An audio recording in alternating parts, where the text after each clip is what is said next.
Hola de nuevo. Vamos a continuar con las clases Artes y Métodos de Pesca. Esta es la clase número 2. Mi nombre es Pedro Villegas y vamos a empezar de una vez.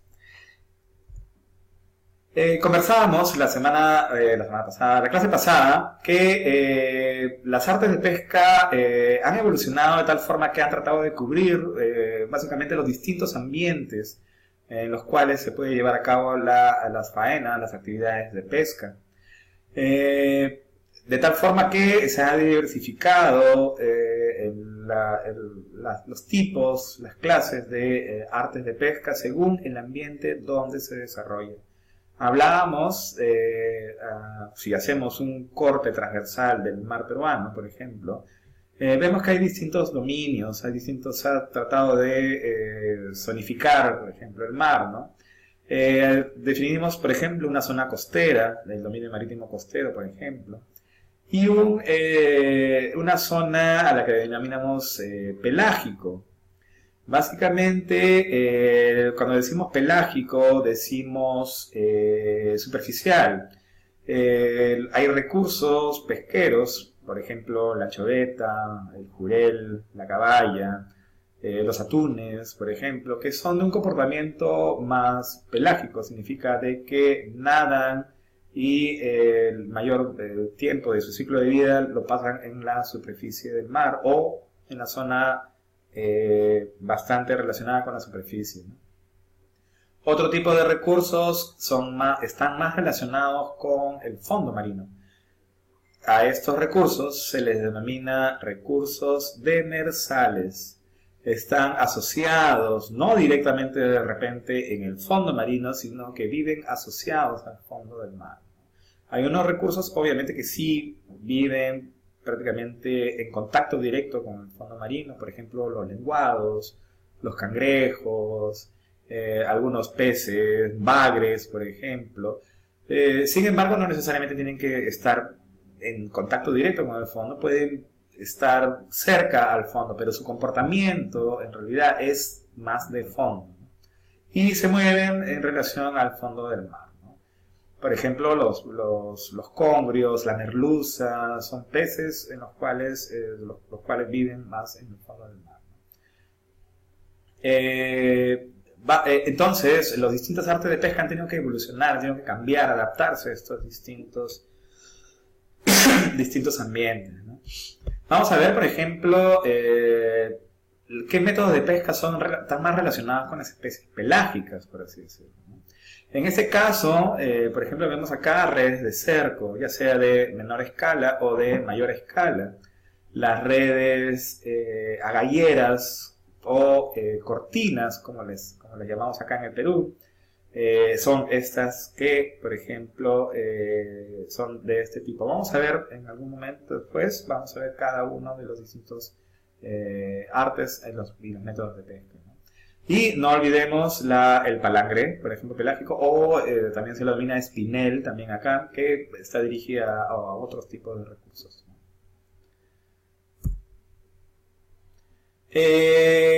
Veíamos al principio, en la clase número 1, habíamos visto los distintos tipos de artes de pesca, pero se podían clasificar en dos grandes grupos, las artes de pesca pasivas y artes de pesca activas.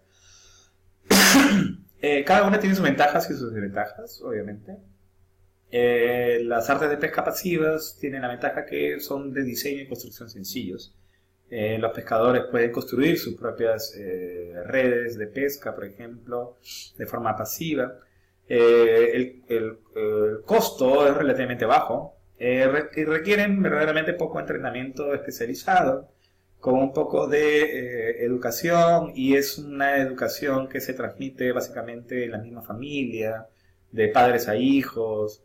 Entonces el entrenamiento es poco especializado. Y el conocimiento se transmite básicamente a nivel ahí de comunidad, a nivel familiar, etc., ¿no? Desventajas, bueno, dependen grandemente de la actividad de los peces. Sin embargo, las artes de pesca, como se adaptan a los distintos ambientes, Tratan de cubrir esos espacios donde los peces se movilizan, donde más se les encuentra. Sin embargo, siempre hay una dependencia de la actividad de los peces, por eso de que hay mucha dependencia de las temporadas de abundancia de los peces, en los cuales más abundan. Pueden dañar las capturas incidentales también incluso. Es decir, hay equipos artes de pesca que están dirigidos a una especie, pero no siempre capturan esa especie. Entonces, hay otras especies que no son el objeto de la pesca, que son capturadas por estas artes de pesca. A eso se le denomina capturas incidentales. Entonces, los pescadores a veces los usan, pero a veces no, porque no tienen valor comercial. Entonces, lo que hacen es descartarlos, lo que hacen es volver a tirarlos al mar, exactamente. Sin embargo, algunas artes de pesca pueden ser selectivos para determinadas especies, para determinados tamaños, determinados sexos, etc., ¿no? Más de esto lo podemos ver más adelante, incluso en otros cursos en los cuales se va a ver el tema de la normativa de pesca, etc., ¿no? Y el manejo costero, etc., ¿no?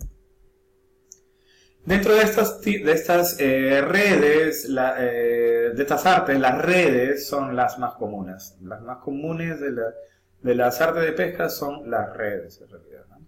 De estas se clasifican en redes monofilamento o multifilamento también, ¿no? Como su nombre lo indica, mono significa un solo filamento y las multifilamentos significan varios filamentos, ¿no? Significa que son varios cabos amarrados, hechos trenzas, ¿ya? Y esto tiene sus ventajas y sus desventajas, básicamente, también, ¿no?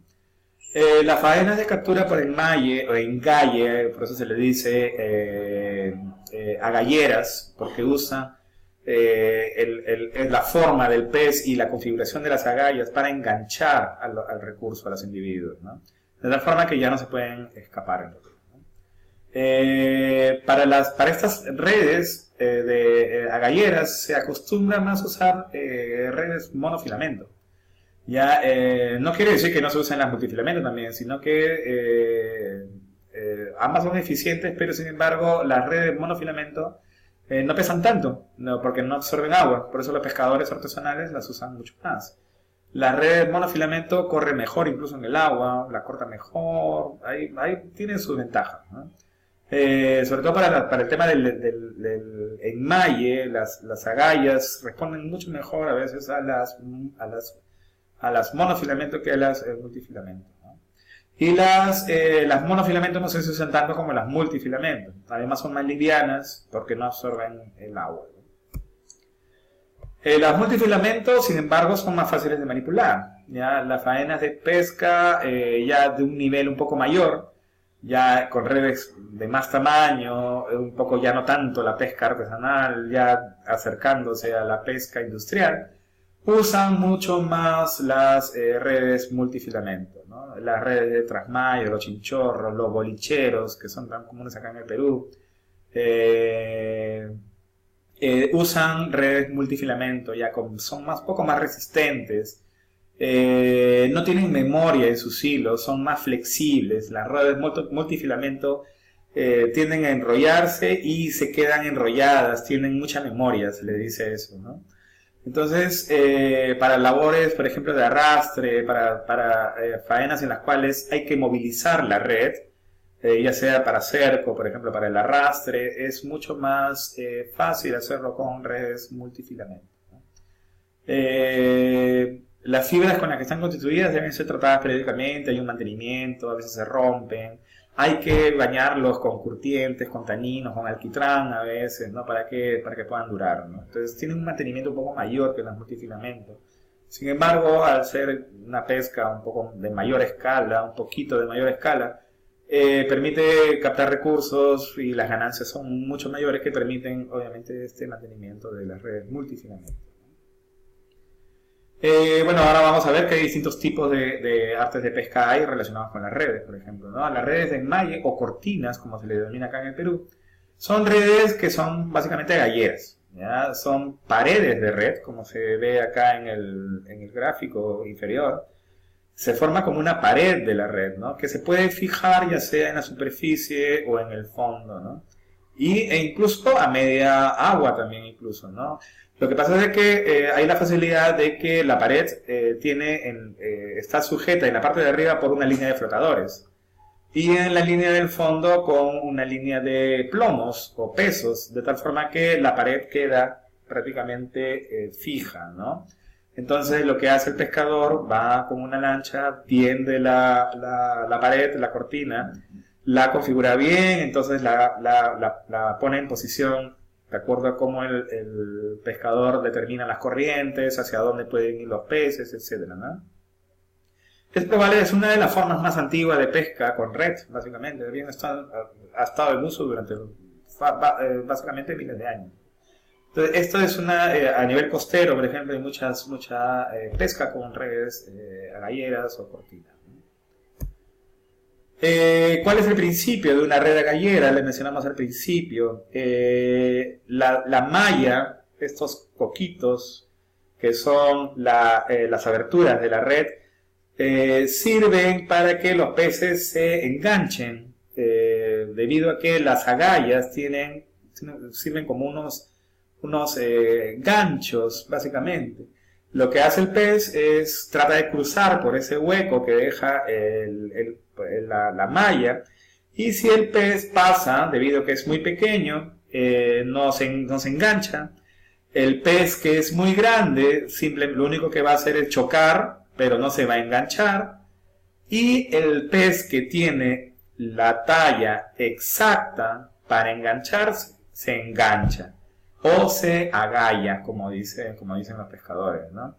Entonces hay un tema acá de selectividad, lo cual permite justamente que sea una de las redes más selectivas que hay, ya que seleccionan simplemente las tallas que nosotros queremos, ¿no? Sobre todo para el tema de ordenamiento pesquero, para el tema de protección de las especies juveniles, de los individuos juveniles de una sola especie.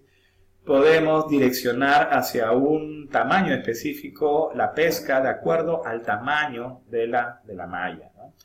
De tal forma que podemos proteger a los más pequeñitos para que se sigan reproduciendo, para que puedan crecer, y solamente sacamos tallas determinadas, ¿no? Entonces, este es más o menos lo que estábamos mencionando. Los peces son enganchados. Luego no pueden moverse, se quedan ahí y permanecen capturados, prácticamente enganchados, hasta que viene el pescador y colecta la cortina, ¿no? Entonces, lo que hace el pescador es básicamente vuelve a recuperar la red y los peces son colectados, y el pescador ya con ciertos movimientos desengancha el pez y lo va soltando dentro de la lancha, de tal forma que esa será la captura del día, ¿no? El tiempo en el que permanece la cortina puede variar de unas cuantas horas a algunos días incluso, ¿no? Ya eso depende del conocimiento que tenga el pescador en cuanto al pez que está queriendo capturar, ¿no? El comportamiento, las zonas de migración, etcétera, son primordiales para justamente la disposición de la red en el mar, ¿no? Y el tiempo en el cual este arte de pescar va a estar dispuesto en el mar, desplegado, ¿no? Como mencionamos al principio, las redes de enmalle, cortinas o agalleras pueden ser básicamente de superficie, aprovechando que justamente podemos configurar la línea de flotadores y la línea de plomo a la altura que nos parezca la más indicada para la captura, ¿no? En el fondo también, porque la parte superior siempre va a ser estirada, va a ser desplegada, porque los flotadores siempre van a tender a ir a la superficie. Entonces, por más que estén sumergidos, los flotadores van a querer ir a la superficie, de tal forma que despliegan toda la red de la forma que nosotros determinemos, ¿no? Otra variedad de redes son las redes de cerco. Son bastante comunes también acá en el Perú. En otros países también, sin embargo, una de las principales pescas, sobre todo de tipo industrial, la que es dirigida, la anchoveta aquí en el Perú, está basada en este tipo de red. La pesca de cerco consiste, como su nombre lo indica, en cercar al pez. Las sardinas, las anchovetas, los jureles y las caballas principalmente son capturadas con esta arte de pesca, ¿no? Lo que hace los pescadores en una lancha principal, es determinan el cardumen, determinan dónde está el banco de peces y obviamente lo que hace es se acerca y luego, una vez que ya ha determinado el banco de peces, suelta ya una pequeña lancha, la llamada panga. Esta lancha lo que hace es despliega la red, ya, de tal forma que obviamente también tiene una línea de flotadores y una línea de plomos. La despliega de tal forma que arma una bolsa o cerco, como vemos en el gráfico inferior. Llega la panga de nuevo al bote y el bote, los pescadores en el bote principal colectan la red y la van jalando, ¿ya? De tal manera que el cerco, la bolsa se va formando, ¿no? Dependiendo del tamaño de la red, va a depender también el número de pescadores, va a depender también el tamaño de la lancha y también el tamaño de la panga. Una vez que ya se ha cerrado el cerco y se comienza a colectar la red, se comienza a jalar la red por medios básicamente mecánicos. Hay winches, máquinas que se encargan justamente de colectar esta red. Comienza a cerrarse todo y el recurso pesquero se queda justamente embolsado, ¿no? Una vez ya se jala con toda la bolsa, el recurso es enviado directamente a la bodega, ¿no? Ya sea por colecta básicamente manual en los cercos pequeños, o también con el uso de un dispositivo, un aparato especial llamado absorbente. Lo que hace es una manguera, básicamente, que absorbe como una gran aspiradora. Va a aspirar todos los peces del cerco, ¿ya? De tal manera que hace mucho más fácil la colecta del cerco, ¿no? Y esta aspiradora, este absorbente, va a enviar a los recursos directamente a la bodega. Acá vemos un típico bolichero, por ejemplo, peruano, ¿ya? Ahí vemos el bote principal y la panga, el bote secundario, el que va a ser soltado y va a acercar al recurso, ¿no? Vemos también varios aparejos, principalmente, bueno, el arte de pesca, el cerco, que es desplegado, y vemos también unas grúas, vemos para la colecta de la bolsa. Esto es importantísimo. Todo esto es mecanizado, la lancha, ustedes ya la ven, es totalmente, prácticamente industrial, ¿no? Este es un típico ejemplo de una pesca industrial. Lo que hace, como les mencionaba, acá vemos fotos ya de faenas verdaderas de pesca. Se está botando ya la panga con la red. Lo que hace la panga es estira la red, que tiene pues sus líneas de flotadores y sus líneas de plomadas, de pesos. Y lo que hace es cerca el recurso. El recurso ya ha sido identificado, ya está ya en medio, ya está siendo embolsado por la panga y a su vez también por la lancha. Una vez que ya acercaron al recurso, la panga le lanza el cabo de recuperación del cerco y lo enganchan a la maquinaria, a los motores y comienzan a cobrar, como se dice en los términos pesqueros, la red.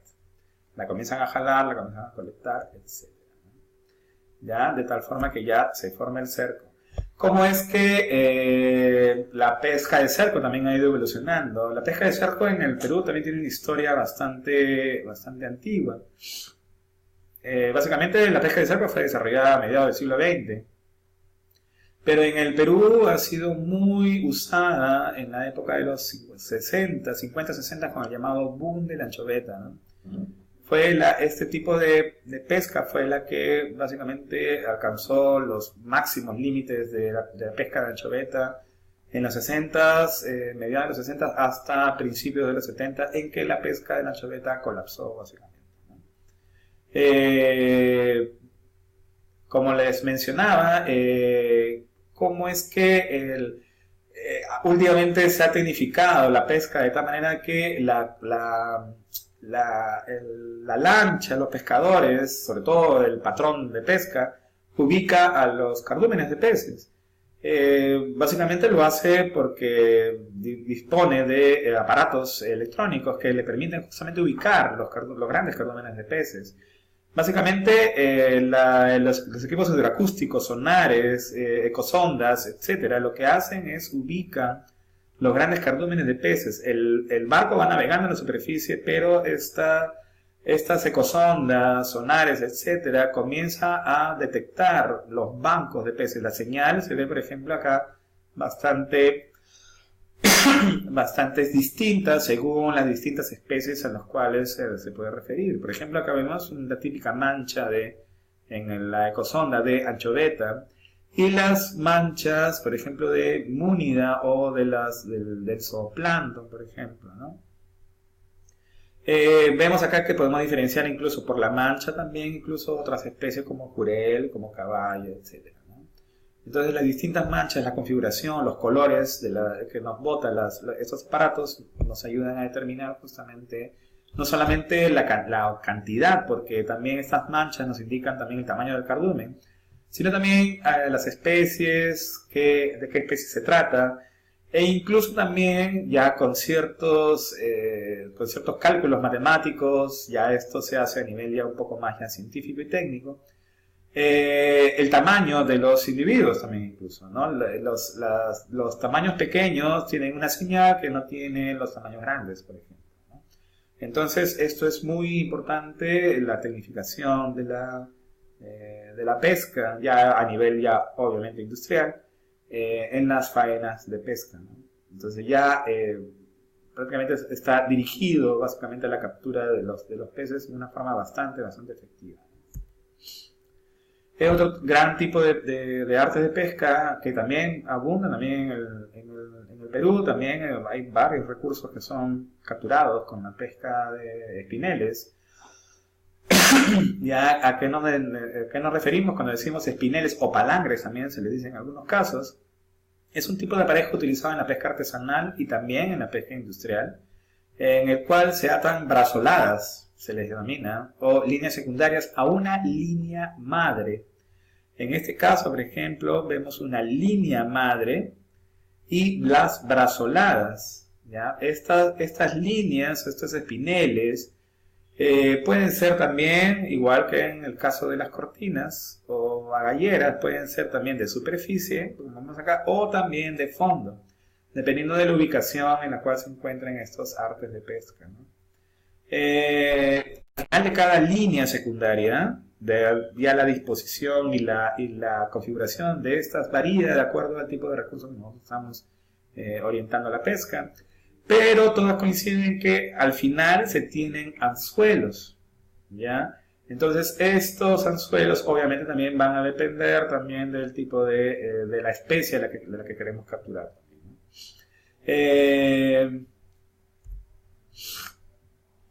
Básicamente se trata entonces de un arte de pesca pasivo, porque se despliega y las artes de pesca, los anzuelos, lo que van a hacer es atraer a los peces, ¿no?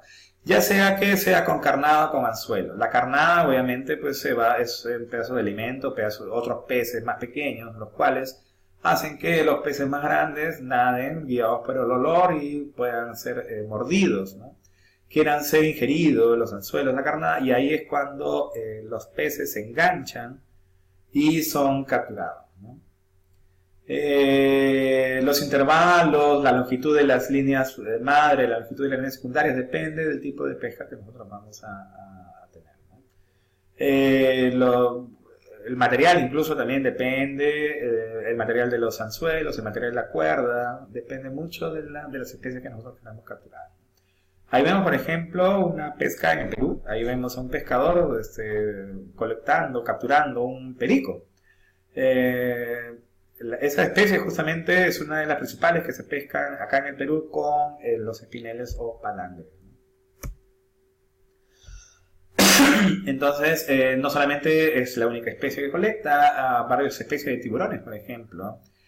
Atunes también son capturados con espineles, ¿no? Las temporadas básicamente en las cuales se pescan más que nada estos recursos son primavera y verano, ¿no?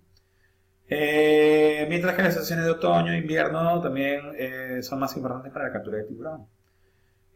Básicamente aproximadamente unos 5.000 pescadores, casi el 12% del total Perú, utilizan espineles de altura, como se le dice, ¿no?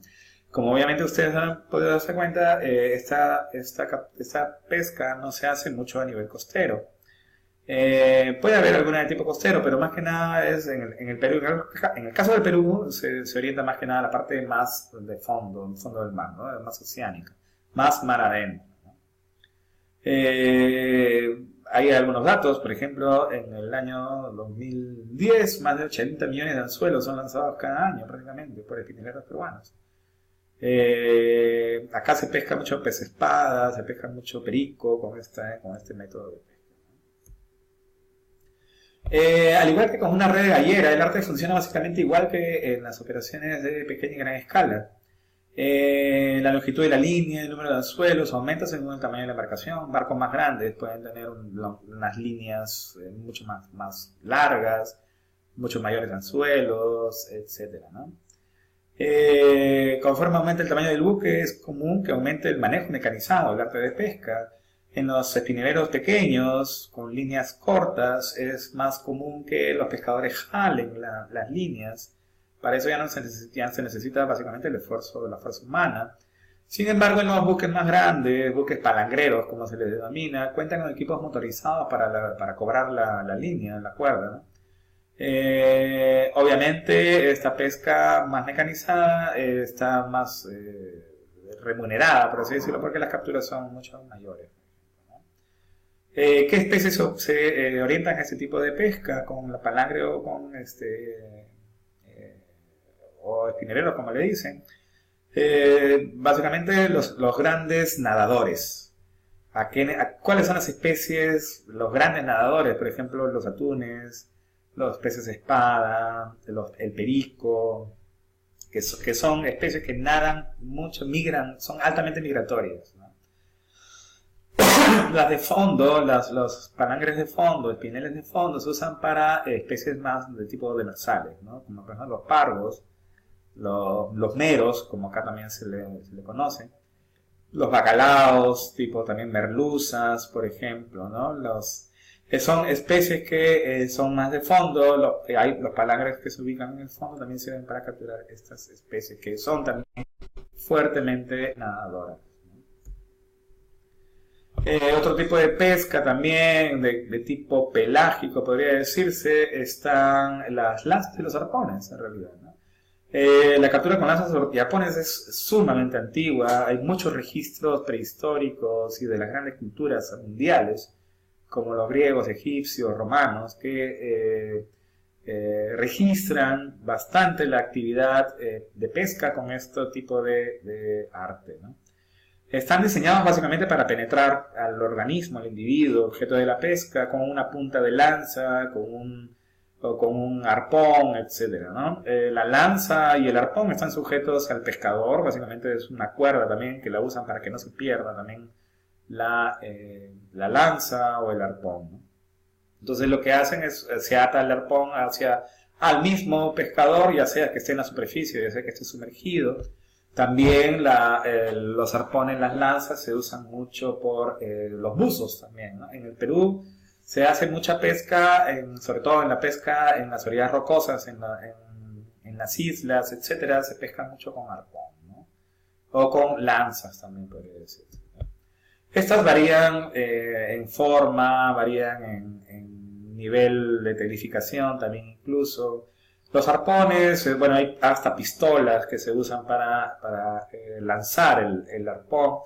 Las lanzas son de tipo un poco más, ya menos tecnificadas, es un fierro básicamente con una punta y un gancho Lo que hace el buzo es la lanza directamente al pez y el pez es penetrado por la lanza.